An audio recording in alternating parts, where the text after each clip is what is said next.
it's apparently this a PFC who's not wearing his rank, and this is PFC Oakley, is responding to blogs.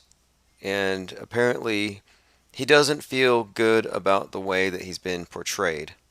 So, this is the guy we dubbed Gene Rosen on crack. He was the one who was running up and down, scooping up children who was squirming to escape, and then he was waving around his gun, waving around his Glock until the cops cleared him, checked his permit, and he's really upset that the focus is on him and how big of a hero he is, and not on the survivors and the victims of the shootings, and he mentions a few. So let's go ahead and start. El Paso shooting witness Glendon Oakley. You walked into a situation where you chose to get involved. So if you could briefly describe what was going on and what you decided you had to do. What specifically do you want to know?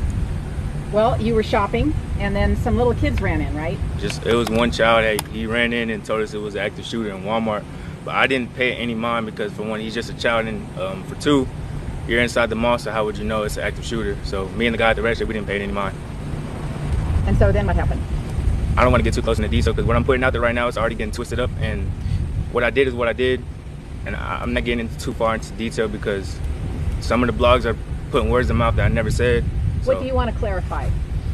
I want to clarify that what I did was what I was supposed to do. I understand it was heroic, and I'm looked at as a hero for it, but that wasn't the reason for me. Okay, here we go. So now, if you listen to the breathing, and this is what we've been talking about a lot with regards to how people emote on TV, and you'll note that before they can get to tears, there is a little bit of work that goes into it. It usually involves recalling sad memories like dead puppies, dead cats, the first time you found your goldfish floating at the top of the tank, and breathing gets very shallow. And this is all part of the process, and then of course the facial expressions, all this. But you'll see, it only takes them about 90 seconds. I'm just focused on the kids that I could not get and the families that were lost because it hurts me like I lost, like they were part of me. I don't even know the people that died or the kids that. Okay, now if you notice here, again, I find it puzzling that he has no rank. I also find it puzzling that a private would have a clip, a gun, off base. Shouldn't it be in the armory, even if he has a permit? Doesn't really quite make sense. Does he have it in the barracks? I also find it interesting to note that his parents are both military, and so is his sister, who's a captain. And he did deploy to Kuwait, but did not see combat. So when he implied at the initial interview that he had PTSD and flashbacks, obviously that's BS. That I took with me, but I just want the media to stop twisting my words up because I want the media to stop twisting my words up. So, again, he's crying about being compared to a hero. I'm still no tears, but you got the expression of sadness. You got the hyperventilation, and he's rocking back and forth. I find it very puzzling that this interviewer, I don't know, issue with the media, ABC, I'm not quite sure. He's not wearing his hat outdoors, so he's out of uniform. some of the things that they're putting out there is not what I said. Like, I'm more focused on the families that were lost. I want to reach out to the families that were lost and the families that lost their children, because the focus should not be on me. It should be on the world and what happened in Ohio and the people that what happened in Chicago and what happened yesterday. It should not be on me. I know what I did was heroic, but I'm more focused on the families that were lost and the kids that died and the people that died. The spotlight should not be on me right now. What I did, I get it. I was heroic. Okay, there you go. Earns the golden hockey. It's been a while. Who knows how many takes? Now, if you paid attention to the story, it's very convoluted, makes very little sense. It involves the cage closing down in the Foot Locker store. Then they lift it. Then there are a dozen or more kids running around without their parents, presumably dead. This is all just story. Scooping the kids up. The kids are running. I'm just, at this point, just looking at the story, you can debunk it. But now I'm looking at this, because here is a response. And it looks like it could be damage control. I know according to the Fort Bliss newspaper, yeah, this person does um, serve at a unit there. I find it unusual, again, that he was carrying around a weapon at Foot Locker, and the police confronted him. He said that the police thought there were four shooters. Again, the story is full of holes, and maybe that's why they brought him out here, because if they can put him out here and have him emote like this and get that sympathy, maybe people will overlook how badly they botched this entire operation. And most people wouldn't do that, but I want most of the focus to go out to the families. I need the media to go out to the families and make sure they're okay. And also, when you get characters like Brendan Kelly or the people who participated in the Fort Hood thing, I find it very unusual that you'd have people in the military willing to participate in a gun grab psyop. Doesn't that violate the oath to serve and protect the Constitution? I would say so. And so this is what you would call just psychological manipulation. That's all it is. Let's continue. I'm getting calls 24/7. It's like, are they even checking up on the people, on the families that have lost their loved ones? Everybody's all focused on me. I understand what I did was heroic, but I did that because that's what I was trained to do. That is what the military has taught me to do, and that's why I am thankful to be in the military and what they have taught me. And I'm thankful for all the training I went through and all the NCOs that has been there and taught me how to shoot and how to zero and how to protect the people that I'm supposed to protect, because that's exactly what I rose my hand up for. But this media stuff, it needs to be more focused on the families, that for the people that lost their families, not me. I understand what I did was what I... Okay, so if you don't want more media attention, standing in front of ABC News and emoting like this for 10 minutes and 38 seconds is not the way to not get more attention. I did, and I have no problem with giving interviews, but I really want you guys to focus on the people that are actually grieving through this. Yes, I'm grieving, but I'm not the one that lost a family member. Yes, it feels like I have lost one, but they are the ones that need to be any other questions? Saved lives yesterday, and that's something positive to talk about. Yes. What exactly did you do? You saw those kids, and that really... All I thought of was how I would want another man to react if I had a child and I wasn't around my child at that time. So I just did what I would want another person to do for my children. I know it might be hard for you. Again, I want to know where these children are, these mystery children. So we have this story that these children were being scooped up and they were without their parents, and the children were running and crying through the mall, and he picked them up and he carried them 5 or more stores down the hall. When? Where are these kids? Like, there is nothing to corroborate with this story. Nothing. Okay, and then what's more, this is just something that was pointed out to me, the conspicuous placement of all these shoes everywhere. Like, doesn't that seem ridiculous to you? Just look. This is Ned Peppers. This is the Ohio shooting. This isn't even the one he was at, but he was at Foot Locker. And we saw a bunch of shoes there. And I'm like, is there some type of meaning to all these shoes everywhere? Anybody have any statement on that? But anyway, my point is, the guy's using the uniform to tap into people's sense of loyalty.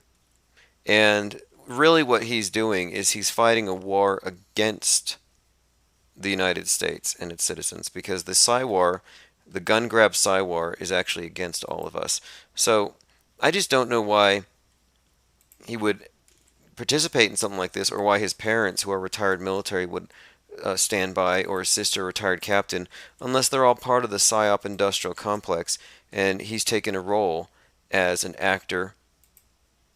And this is also, in a way, stolen valor. Like, it's pretty much a pretty low thing to do, to lie on TV and participate in one of these gun grab drills presented as real. And we know that's what it is. That's beyond dispute. But we're going to continue to listen to this performance. Maybe describe... I'm not describing anything because I didn't get any sleep last night. I don't want to think about what happened because it was tragic. I'm telling you, this was the worst thing I've ever been through in my life, and I don't want to keep having flashbacks of what happened. And I don't want to talk about what went on in there because I just want to forget about it all. I just want to focus on the people that has lost their loved ones, I don't want to focus on what happened, because I already put what happened out there. And it's all over the world. What happened out there, what I said is what I said, and that's exactly what happened. I don't want to focus on... He lost sleep. On what happened. I want... Is he losing sleep over infinite plane radio? Is that what it is? Maybe he realized that he ad-libbed and took a little too much creative license. Forget about it, because I don't want to. I'm already suffering from this, and I don't want to continue to suffer from it. Your story. We can pause. These are voluntary. Take a break. So yeah, let's take a pause. Pause really quick. Come on. Thank you. Appreciate it. Thank you.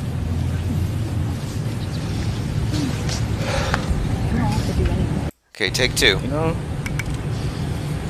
I just feel like the media is more focused on me when it shouldn't be. Like, I understand what I did, But I'm just saying, you still got symptoms, so you don't have to do any of it if you're not comfortable with it. I'm fine, because I want to show my emotion. I want to show the world that I want to show my I'm not emotions. I trying told to- you. He's not trying to dodge attention. He just admitted to it. I'm trying to show the world my emotion. Okay, well, take two. Here you go. capitalize on on top of what I did.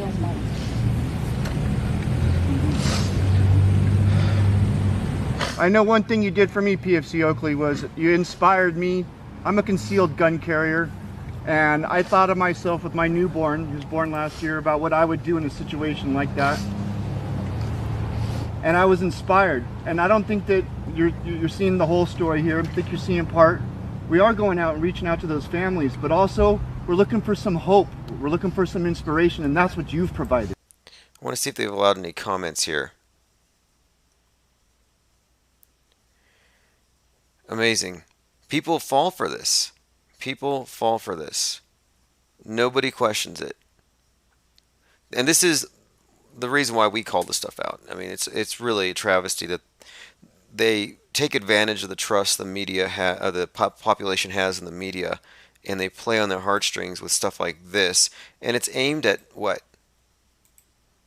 Taking your guns? Well, yeah, maybe, but if you actually analyze this thing as we have done, these drills presented as real in the last year alone, since March alone, have been used to silence free speech as far as the free flow of information. It's made the case for shutting down live streaming capabilities, making it increasingly difficult. Look what they've done to 4chan, 8chan. Free speech has been demonized as the culprit here. And it's enabled by someone here. Again, this person, you swear an oath to defend the Constitution. I think it starts out with something about the free speech. And here you are enacting a role, playing in a role to make people acquiesce to whatever the fascists want to do next. I have, yes, a lot has reached out to me, but what would really get more comfort if I could physically reach out to the families that actually lost their loved ones, not just through the media. Would you like to do that, or are you going to make plans to? I would. I don't want to. I do send my prayers and my condolences to everybody, but I would I would love to do it in person. I would love to touch and hug them and actually give them my comfort, because that's exactly what they need. Okay, now that's interesting. So going to visit the victims, like Betos. So this could be another character, kind of like Hogg, who went around the country, 48 different states, 70 different schools on a tour. So this could be the start of a tour. Maybe that's what it is. I mean, to me, this just looks like a political operative, really. And this is his Gene Rosen moment. I posited earlier when I first saw his performance, I was like, well, did he graduate from the Gene Rosen School of Crisis Acting? I mean, if he doesn't have his Government Actors Guild card, he earned it. Just give it to him. All right, let's continue. We still have 4 more minutes of this. Hope you haven't run out of Kleenex.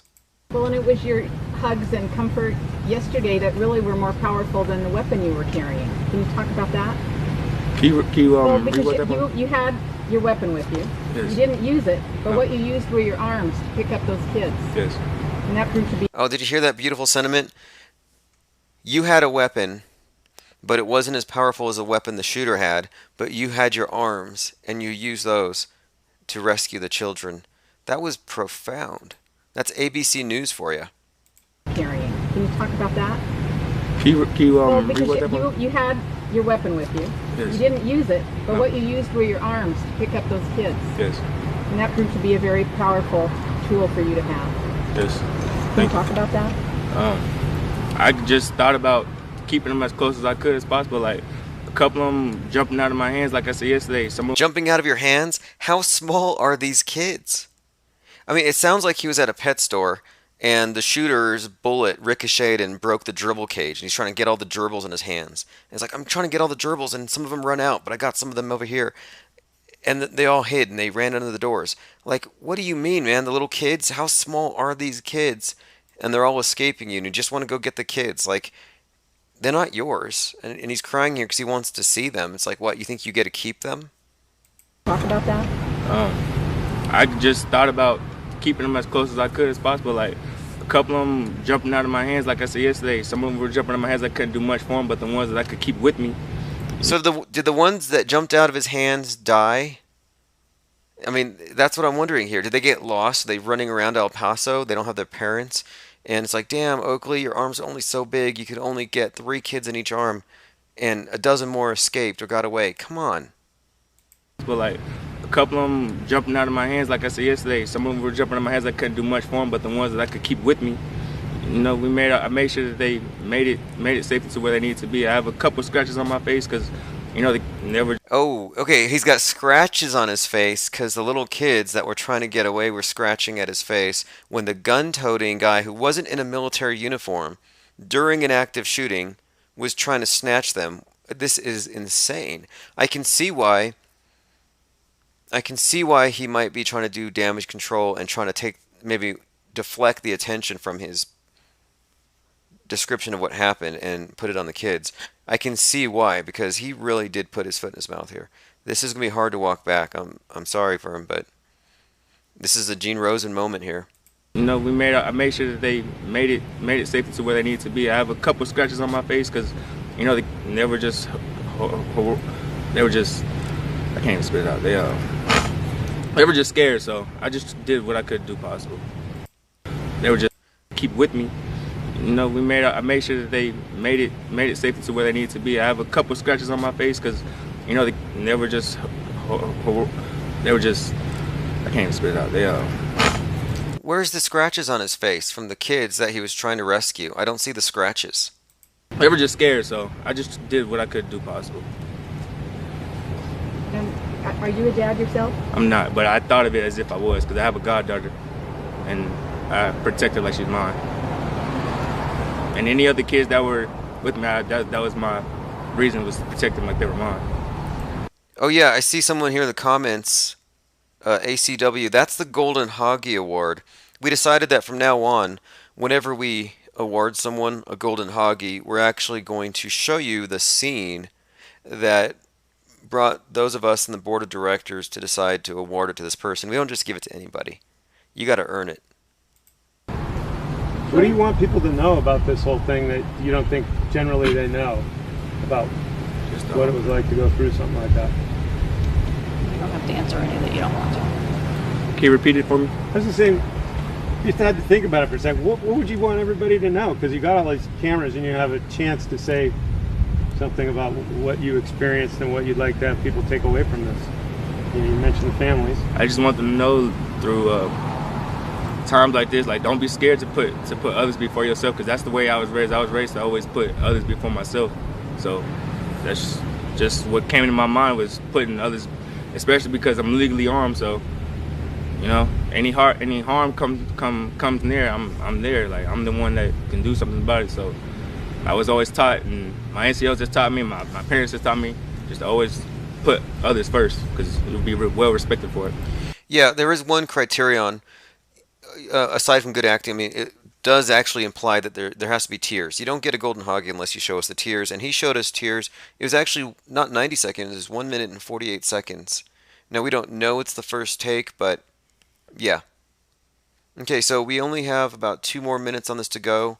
Again, this is a PFC Glendon Oakley's Golden Hoggy Award reception. How did you find the strength to do? It's just in my character. I've always put others before myself. I'll be dead broke and help somebody else before I put money towards what I need to do. I just think about others first, because that's what I would want others to do for me. If I needed somebody, I would want them to put me and help me out. So I'm always helping others, and actually I'm always helping. I was just raised like that. This wasn't something new that just happened yesterday. This is just my character. The Army took a big part of that. And if it was, teaching me selfless service, that's really what popped in my mind as well. Because yes, it was in my character, but being in the Army is what brought that out of me more, more physically to other people that I don't even know. So. It sounds like it was a combination of your upbringing and your training that really came together. Yes. How did one complement the other, do you think? Can you ask me that? How did one sort of complement? So you had your feeling of, I'm going to be there for people, but you also had training that you got. Because I'm trained to shoot. Like when I shoot, I never shoot lower than 37. So before the Army, I probably didn't know how to shoot, but the Army is what taught me everything. Like everything I know about just being prepared, be prepared for things like this. It just came from the Army. So I'm really thankful for the Army for teaching the soldiers how to protect and serve. Do you know how many kids you actually helped? I don't. How many you actually helped rescue? No. Can you see their faces? She said, do you know how many kids that you rescued? No. How many you saved? No. So she's asking her details. Do you know how many kids you actually helped? I don't. No. How many you actually helped rescue? No. No, that was a quick no. So he doesn't know how many he picked up, how many he rescued? Can you see their faces? I wish I could see them again. If I have. In your mind? Yes. That's why I don't want to talk about what happened, because I don't want to go have those images in my head anymore. I just want to forget about it, and I just want people to come together, and I just want to forget about what happened. I just want the families to be taken care of. That's what matters, is the families. Who was one of the first people you called right after this happened? My father. Your father? He's a sergeant major, and he was, he just gave me guidance on what to do. So I definitely called my father. Has there been anybody else within that you know here that's been supportive or El Paso, regardless, all over the world, I'm just getting support from it. I just don't like when the media tries to twist my words. That's why I'm not going in detail about anything, because what I said is what I already said. Yeah, you dug yourself into a deep hole. You said you rescued dozens of kids. The newspaper headlines say dozens. And now he won't even get a number. How many kids? How many of them scratched his face on the way out, trying to escape his grasp? I mean, this is such a hilarious joke. They should have given him a better script. Yeah, he can cry, he can emote, good. But his words were taken at face value. And you can see by the comments here that people believe it. He made me cry. I'm crying watching. He saved a dozen. Thank you for your service. I feel your pain. Real hero, true patriot. I'm like, man, if these people only knew. That was it. That was it. It was heroic, but I'm more focused on the families that were lost and the kids that died and the people that died. The spotlight should not be on me right now. What I did, I get it. I was heroic, and most people wouldn't do that, but I went. Most of the focus to go out to the families. Okay, well, there we go. Golden Hoggy goes to PFC Glendon Oakley. Golden Hoggy, the prestigious award given to those who are able to produce tears. Very, very rare quality. 1 in 2,000 crisis actors can produce an actual tear on cue. That's an actual statistic. 1 in 2,000. So anyway, thanks MVP for the memes. This is Gene Rosen on crack. And then we also have another Sandy Hooker kind of here we go, rerun. We got Robbie Parker part 2 as Betos O'Rourke. And Robbie Parker actually got a Golden Hoggy as well. Kind of a honorary Golden Hoggy long after the fact. I mean, he earned it before David Hogg was David Hogg, back when David Hogg was Adam Lanza, if you remember those days. Anyway, that's pretty much all I wanted to cover for the time being. We have to continue our research. I have a whole lot of stuff to go over, but I've got some other work to do at the moment. But we're working towards scaling up. And, it can definitely happen. We can get back our listenership base from 3 months ago, I think, in a matter of probably just weeks if we stay on board with these things, because it's not going to end. The political season is just starting. And these psyops are being used to introduce the politicians. And so, yeah, it's definitely not going to end. And I'm going to delete this video for obvious reasons from YouTube, but it's going to be everywhere else. I'll probably put it on BitChute. And here is Solomon Fly Auto Hoax featuring DJ Ready Rel.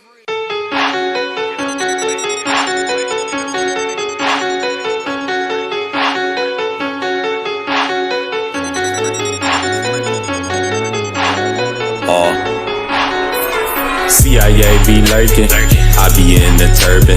Little ones stay cursing, older ones out twerking. Talking about lack of education, streets are always dangerous. Bluetooth speakers playing, do you really hear what they saying? Do you know what that mean? Are you down for the team? They speak through signs and symbols, you can learn about these things.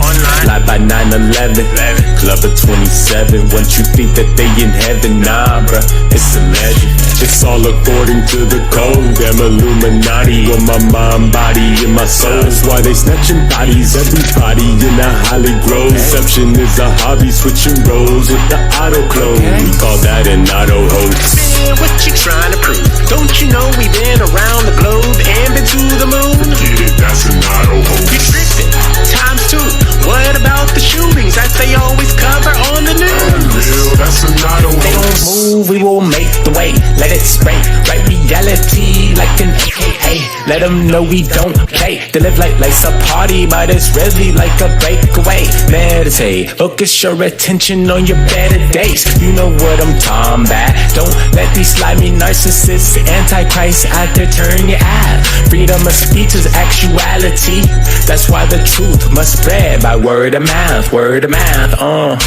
It's all according to the code. Damn Illuminati with my mind, body, and my soul. That's why they snatching bodies, everybody in a Holly Grove. Deception is a hobby, switching roles with the auto clone. Let me turn on my auto hoax. Not even a proven fact. The floor curves into a spinning ball, and you can test for that. Globe is an auto hoax. Man, you must be trolling me. Scientific theories aren't what they are shown to be. Yup, that's an auto hoax. So what you're saying is you don't accept the claim that's missing proof, then you label it. Exactly, it's an auto hoax. Wow, sports is scripted by the number code. What do I really don't? Let me turn on my auto hoax.